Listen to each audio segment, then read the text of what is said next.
Nilinaw ni DSWD Assistant Secretary Romel Lopez na matagal nang natapos ang programang Unconditional Cash Transfer o UCT. Ginawa ni Lopez ang paglilinaw matapos na ilan sa mga dating benepisyaryo nito kabilang ang mga miyembro ng 4Ps ay patuloy na umaasang makakatanggap pa ng ayuda. Anya, pagkatapos ng pandemya nitong mga nakaraang taon ay natapos na rin ang programa.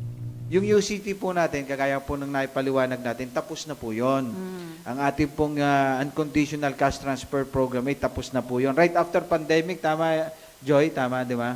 Right after pandemic, yun po ipinalitan pa ng Targeted Cash Transfer natin na nagtapos na rin po. Ano po? So, tapos na po yung UCT natin. Ano po? But then, kagaya nga po nung nabanggit namin ni Director Lara, may mga programa pa naman tayo na ready. Maaari kayong tulungan.